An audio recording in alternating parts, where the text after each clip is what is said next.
I'm delighted to say we're joined on the line by Cork's own Christina Desmond, fresh from her silver medal win at the European Boxing Championships in Montenegro. Christina, how are you? Good morning. Great, how are you? Good. We've got you just on your way to work, I think.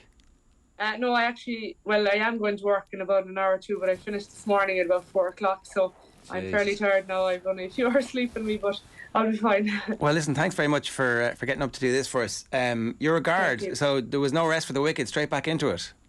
I got called onto the team last minute, so I didn't really want to be messing around with anyone else's annual leave. So once I got it, I just took the bare minimum. Didn't expect to be coming home with a medal. So I couldn't really be saying I didn't want to come in then after winning a medal. So I was actually really happy just to go back in and do it because I've taken enough leave. So but no, there was a great buzz going back. So it wasn't too bad. Well, let's pull back to the start of that conversation there, that bit where you were like, got called up pretty late. Tell us a little bit about that. Like, what was the story with the late call up, and how did you find out?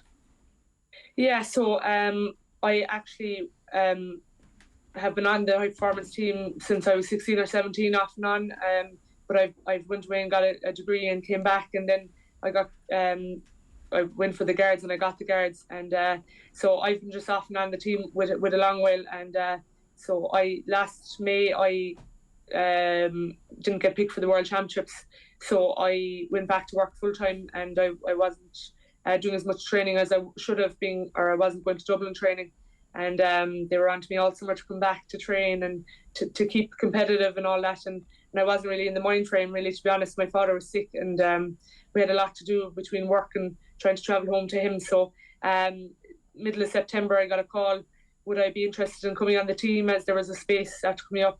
The girl at my weight, Lisa O'Rourke, was after getting injured, so they asked me was I fit, and I was, after being training, and I had my own fight, a club fight in England, so I wasn't too bad. So I was working night shift about 9 o'clock, and they called me, and I was in 2 days later after finishing 7 o'clock in the morning. I went up and sparred at 3 or 4 o'clock, and I got told, right, you're coming on the team if you can come. So there was a quick couple of days there where I just didn't have much time to think, only get my gear ready and get a bit of time off and go. So it was all over the place, but it was an opportunity in my opinion, so I just grabbed it and went.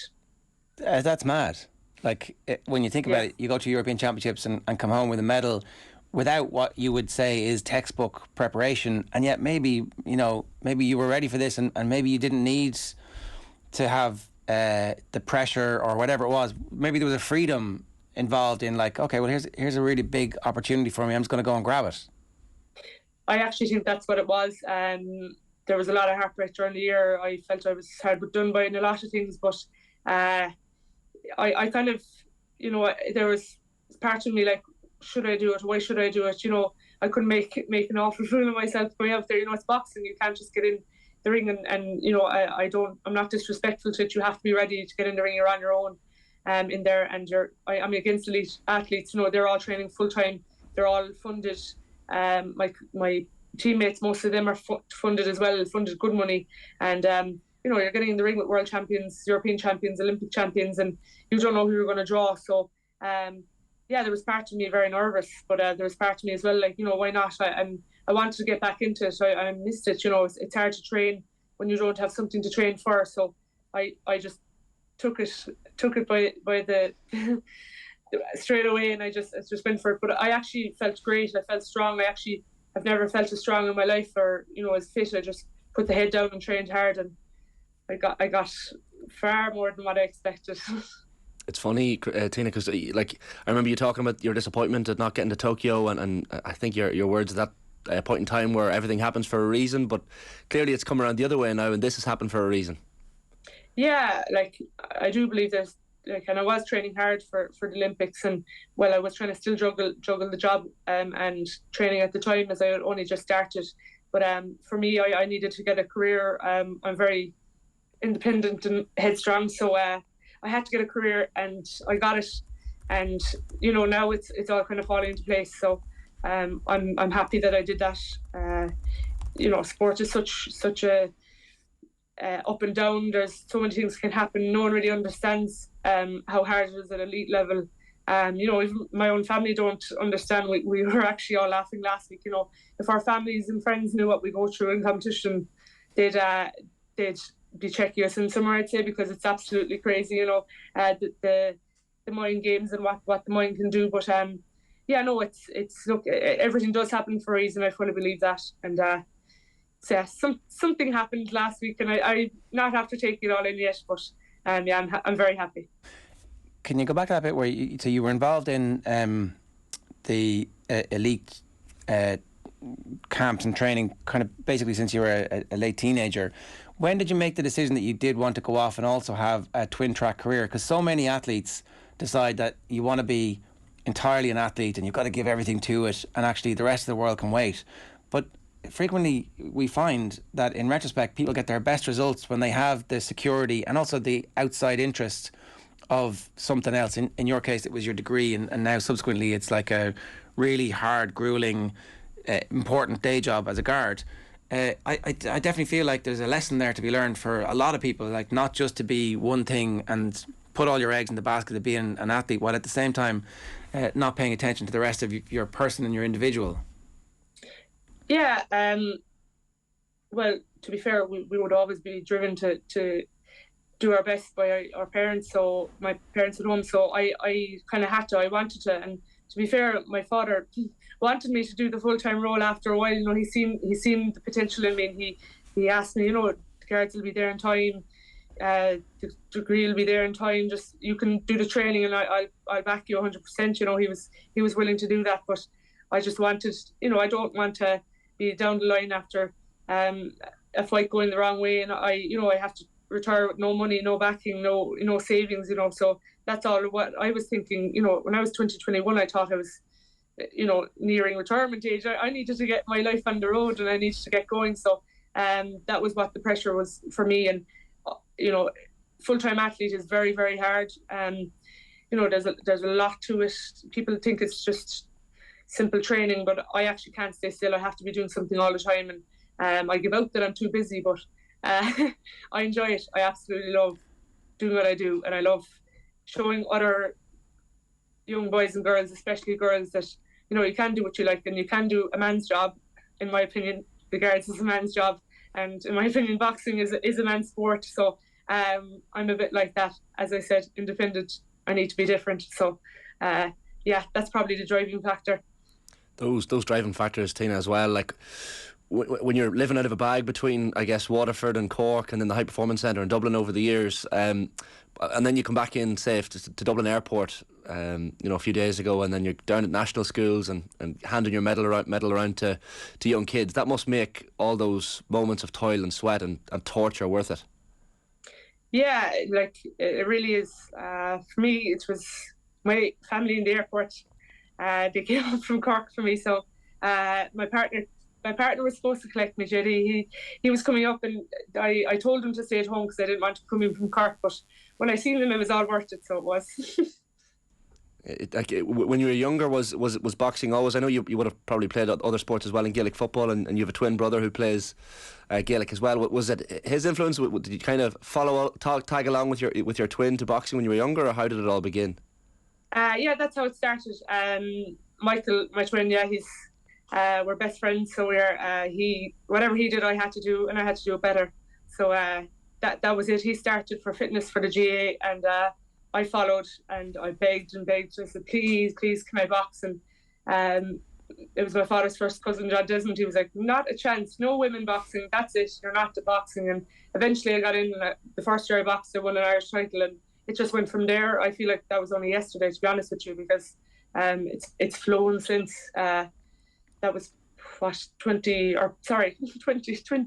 years ago or so, and I've been on the Irish team since I was 16. So he gave up boxing then for football, and I gave up Gaelic football for boxing. I played for Cork underage for a few years, and my own club coach Tom Power just kind of said, it's two different fitnesses. You have to kind of take on board, what are you going to do? Are you going to box for Ireland? Are you going to play football for Cork? And Cork ladies football was going so well at the time. I was like, I can do both. And he was like, Tina, no, like the injuries are too much. I was getting bad injuries from the football, so I just took on the boxing, and I went back to football now and then, and went back to Niam and got a few chances at Cork again. But no, I had to take a full-time role in the boxing, and you know what, it has paid off.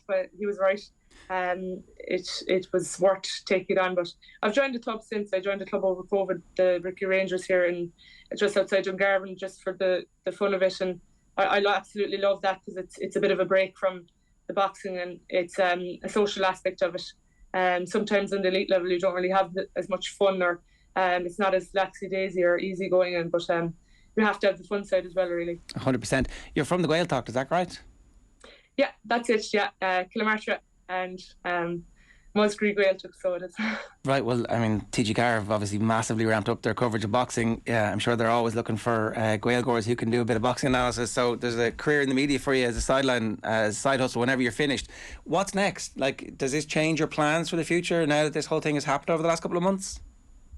I haven't a clue, to be honest. I got out of the ring on Saturday, and we went for food, and Kelly Harrington was my roommate. We spent about 2 hours trying to pack our bags, and we had a quick hour's sleep before we got on the bus to come home. We had a long day travel Sunday, and I've been working since. So I've been asked that a few times, and to be honest, I've no idea. We've national championships in January. I have to drop weight to get into Olympic weight now. They're after changing the Olympic weights to 66 or 75, and I'm too small in height for the 75, so I'll have to try and drop weight, and I'll just see. I have no idea. It's wide open at the moment. For now, I'm back to work, back to reality. I got about 5 minutes praise, and it was back to the slagging and the mocking, and that's the way I like it. I don't really like to be made a big deal of. I believe I'm normal and doing normal things, so for now, I'll see. But yeah, I will probably have to keep it going, I suppose. I can't really give it up now. I suppose a lot of people were delighted for you, Tina, as well. Like, I was reading up from your exploits in Sofia in 2016 at the Europeans, where you picked up a bronze, but you really weren't happy with the bronze medal, given the nature of the semi-final defeat.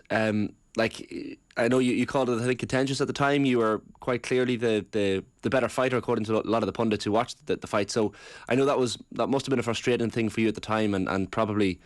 Did it lead to you being exasperated with boxing for months after that, or was it just something you accepted and told yourself, look, at least I have a European medal?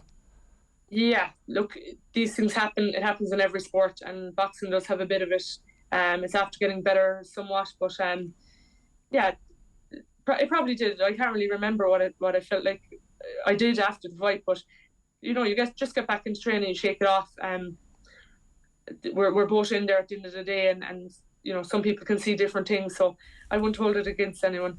I will take any bronze medal or silver medal or gold medal. You're going to, you know, that I can. So I won't say no to it at all. I'm not ashamed of it anyway. You mentioned the fact, Tina, that you did your degree, of course, before you went to Templemore. And I know your mum passed away when you were in leaving cert year as well, and it's like, I mean, you're trying to balance that between, you know, thinking about Youth Olympics and CAO choices and all the stresses that year as well. So do you think back to that time as something that, you know, almost a pat on the back that you were able to get through those difficult times? Because I'm sure she'd be very proud of you after what you're after achieving in the last week or two. Yeah, to be honest, we just had to put our head down as a family. We drove on, and I didn't even know I went to Thurles. I did strength conditioning in Thurles and in St. Anne's College, and I actually just didn't even know I had that course on my CAO. My sister must have put it on, my older sister Louise. She must have put that on it, because I hadn't a clue, and I was in the Youth Olympics when I got the choice and all. But we didn't really have a choice. You know, our dad was very good. Chris Dorr, he's excellent, and he's been a great driving force for us all. We're all qualified. Well, Rachel nearly qualified. She's doing business in Limerick, so you know, he always was that kind of way, and he'd always help us at whatever we'd be doing. So I don't remember it being that hard. You know, it was just normal for us. We just went on with it, and we have a great background, great family, great friends, great neighbours. So yeah, she surely is proud. Hopefully, I'm a bit different, all right. That's all. If you can say anything, she raised a different girl, a very, very different girl. Any parent will be proud of that. It's an incredible achievement. You said you're just a normal person doing normal things. It's not quite normal going to European Championships without like a year's preparation and coming home with silver. It's a really remarkable story. Congratulations and thanks a million for joining us. We'll let you get a bit of sleep before you get back on the afternoon shift. Thanks a million. Could I just thank my work colleagues? Of course, They've all been working for me over the past couple of weeks, and they've had not been able to take days off here and there. So I'd like to thank them all at all ranks. Their support has been incredible, and thanks to everyone. I can't believe the support. My little parish has been massive in surrounding areas, and it's been huge to see support come in from all over the world. And thank you all. You said your colleagues were backslagging you. That's because they're very proud of you as well. I've no doubt that they were more than happy to put their shoulder to the wheel, because it's a great reflection on them and on your community and on where you come from as well. These things, you pick up the medal, but you do represent everybody as well, and you've done it so brilliantly, Tina. Thanks a million for joining us. No problem. Thanks a million. It's Christina Desmond there, silver medalist at the European Championships in Montenegro and part of the boxing team. We wish her all the very best.